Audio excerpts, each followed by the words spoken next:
Africa's World Cup dream is only a dream. Those were the words of FIFA's president, Giovanni Castellano.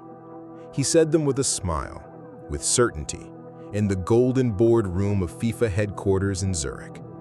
10 minutes later, he would resign, and football would never be the same again. The boardroom was a monument to power. Crystal chandeliers glowed above. Heavy mahogany tables stretched like rivers of wood. On the walls, framed photographs of every World Cup since 1930 stood like trophies of control. Giovanni Castellano, FIFA president for 8 years, commanded the room. His bald head reflected the chandelier light. His voice carried the weight of someone who had never been challenged. Around him sat the committee, the so-called guardians of world football. Europe, Asia, South America, North America, Oceania, and Africa. One representative, one token seat. Castellano listed the bids for 2034. Australia, China, and a joint African bid. Nigeria, South Africa, Morocco, Egypt, and BurkinaFaso. Then he laughed, not softly, but with open mockery. Africa lacks infrastructure. Africa lacks security. Africa lacks sophistication. The words floated above the table like poison. Some committee members chuckled politely. Others shifted uneasy. Madou Diarra, Africa's representative, leaned forward. South Africa hosted in 2010, he said, his voice calm but tight with frustration. Castellano smirked. And it was a disaster. Empty seats, security fears, noise. He waved his hand as if swatting away an insect. But the room knew. Everyone knew. South Africa 2010 had been electric, profitable, unforgettable. The sound of vuvuzelas had shaken the planet, but truth had never been FIFA's strong suit. 3 floors below, a man listened. He wore a cleaner's uniform, but he was no cleaner. He was Ibrahim Traore, president of Burkina Faso. For 3 days, he had mopped the marble floors, polished the glass, emptied the bins. But while he cleaned, he planted. Tiny cameras, hidden microphones, built by young Burkinabe engineers. So advanced, so small, that FIFA sweeps missed them. Now Ibrahim sat in a dim maintenance room, surrounded by monitors. Every word, every smirk, every insult streamed to secure servers in Ouagadougou. "Are you getting this?" he asked quietly. Aminata, his tech lead, replied from afar. "Every word, Mr. President, every word." Castellano leaned back in his chair. He sneered at Africa's proposal, 50 billion in investment. Where will they get it? Diamonds? Oil? Aid money? Then came the cruelest line. Can you imagine asking Messi or Mbappe to play where they might catch Ebola? The casual racism drew smirks from some, unease from others, but silence ruled. Down below, Ibrahim whispered one word. Enough. He stood. He tore off the cleaner's uniform. Underneath, a tailored suit, sharp, fitted, presidential. He strode to the elevator. Guards blocked him. Authorized personnel only, they said in German. Ibrahim replied in flawless German, then in French, then in English. I am authorized. I am the president of Burkina Faso, and my meeting is now. His disguised security team, also dressed as cleaners, stepped forward. The guards froze. The doors opened. Upstairs, Castellano continued. Africa's dream is only a dream. The doors burst open. The room fell silent. Ibrahim entered, calm, commanding.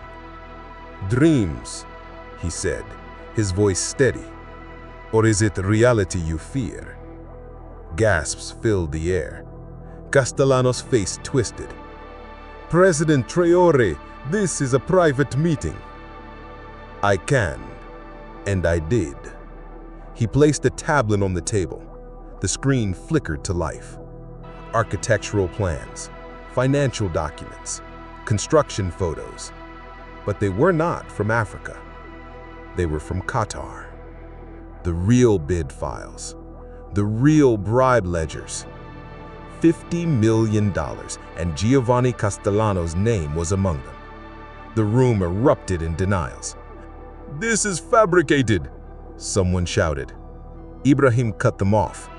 "These came from your own servers. No hacks, no tricks. Your security is as weak as your morals."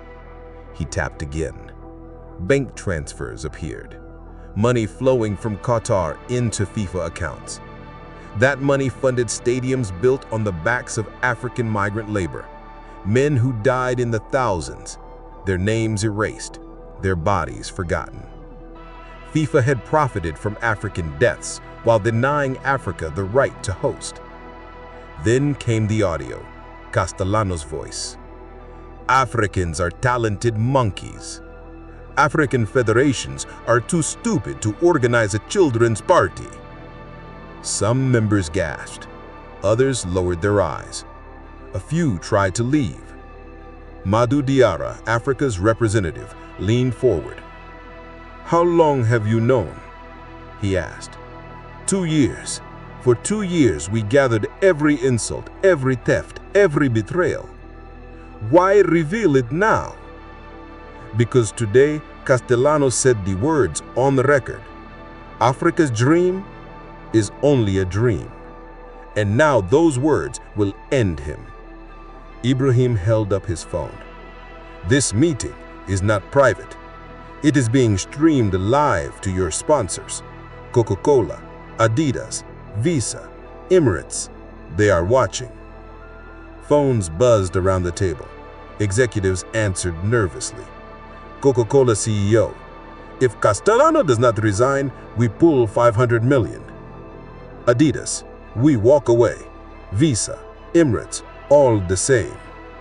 Within minutes, every major sponsor had turned. Ibrahim clicked again. Now Africa's true bid appeared. Stadiums designed with African architecture. Training centers that would become schools. Transport designed for daily life, not tourists. 20 billion from African investors, 15 billion from China, zero interest. 5 billion crowdfunded by the diaspora, and 10 billion reclaimed from FIFA's stolen funds. The clock ticked. Castellano looked around. No support, no allies. "I resign," he whispered. "Louder," Ibrahim demanded. "On record." And so he said it. "I, Giovanni Castellano, resign as FIFA president, effective immediately." Across Africa, screens lit up. Countdown switched to breaking news. In Lagos, millions poured into the streets. Drums shook the ground. In Egypt, stadiums filled with cheering crowds. In Johannesburg, rival fans embraced. The celebration spread worldwide. In Rio's favelas, children shouted with joy. In the banlieues of Paris, immigrants danced. In refugee camps, families wept with pride. The impossible had happened. Football legends spoke. Didier Drogba said, "We always knew." Samuel Eto'o said, "Our dreams were sold. Today we take them back." And Pele, from his hospital bed, whispered, "Football belongs to everyone. Africa remembers." The truth spread further. Investigators uncovered how South Africa 2010 had been sabotaged. Broadcasters were paid to focus on empty seats. Minor glitches exaggerated. The goal was simple: to prove Africa could never host again. Now, the lie was exposed. The bidding reopened, but this time, Africa's vision was bigger. Half of profits to grassroots football worldwide, carbon neutral, local ticket pricing, an opening ceremony honoring children, not billionaires. Nations began withdrawing their bids. Players' unions endorsed Africa. Even reluctant clubs admitted the tide had shifted. Facing charges, Castellano tried one last defense. He called Ibrahim a dictator. He claimed Africa could not handle democracy. Ibrahim answered not with words, but with an invitation. He brought Castellano to a small village in BurkinaFaso. There, children played barefoot with a ball made of plastic bags. A grandmother watched from her stone seat as she had for decades. A young boy walked up. "Are you the man who decides the World Cup?" Castellano nodded. "Will it ever come here?" the boy asked. Castellano looked at Ibrahim, then back at the boy. His voice cracked. "Yes." Cameras caught the moment. Not his power, not his wealth, but the truth of the game. The African coalition won. The announcement came not from Zurich, but from a township street. Ibrahim promised schools, not white elephants, roads that would outlast parades, academies that would raise a generation. Investigations deepened. 100 arrests, $2 billion recovered, women's football funded, youth academies flourished. European clubs whispered of boycotts. Mbappé silenced them. "I will play in Africa with or without you." Messi added, "If we boycott that joy, we boycott football itself." Resistance collapsed. In Dubai, club owners and betting bosses plotted sabotage. They schemed to destroy Africa's bid, but a Senegalese waiter recorded everything. Meanwhile, in Rio, legends gathered. Pelé, Maradona, Neymar, Messi, Ronaldo, Mbappé, Drogba, Salah. They launched a players' movement. They pledged $500 million to Africa's cause. If FIFA failed, they would host their own World Cup. Youth leaders across Africa united under the Ubuntu Protocol. No more rivalry between Nigeria and Morocco. No more suspicion between Egypt and South Africa. Credit shared, skills shared, results shared. Bribes were flipped into pitches. Hackers were stopped by encryption. Vandals became builders. By 2034, Africa was ready. Construction sites doubled as training schools. Women welded steel.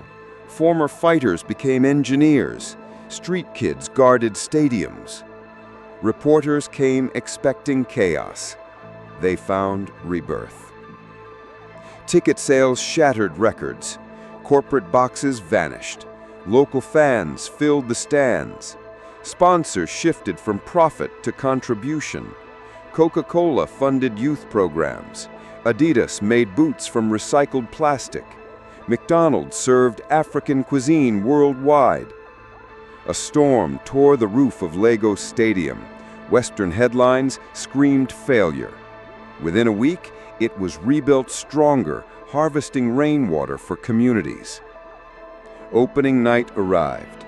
The stadium went dark. Then one phone light. Then another. Soon 80,000 lights filled the air. They formed Africa, then the world, then a football. Legends appeared. Pelé's ball, Maradona's shirt, Weah's award, Drogba's medal, Eto's medal. A clay pot received them all. Smoke rose, shaping into hands offering a ball forward. A choir of 54 nations sang "Our Time." Every language heard. The world wept. Nigeria faced Brazil in the first match. Before kickoff, children played a short game. Fans cheered both sides. The senior match followed. Fast, free, fearless. Nigeria won 2-1. The Nigerian captain lifted the trophy, but he called Brazil to join him. Together, two nations lifted one trophy. The photo spread across the world. One Nigerian scorer pulled a plastic bag ball from his sock. He held it high. Resourcefulness beats resources. Heart beats budget. That symbol spread farther than the trophy itself. From prison, Castellano gave one last interview. "I thought football was power," he said softly. "Africa showed me it is joy." The World Cup ended, but the legacy began. Stadiums became schools and hospitals. Roads connected farmers to markets. Women engineers led new industries. Youth built their futures at home. Grassroots funds flowed by rule. Betting ads vanished. In refugee camps, children kicked real footballs, practicing the same move Adama Okoro had used to score. And so the story closed where it began. Africa's World Cup dream is only a dream, the president once said. But Africa woke. Africa built. Africa proved dreams are not just dreams, they are blueprints. And when courage and unity meet, blueprints become destiny. Not only for Africa, for humanity. Because when one rises, all rise. When one dreams and achieves, all can dream and achieve.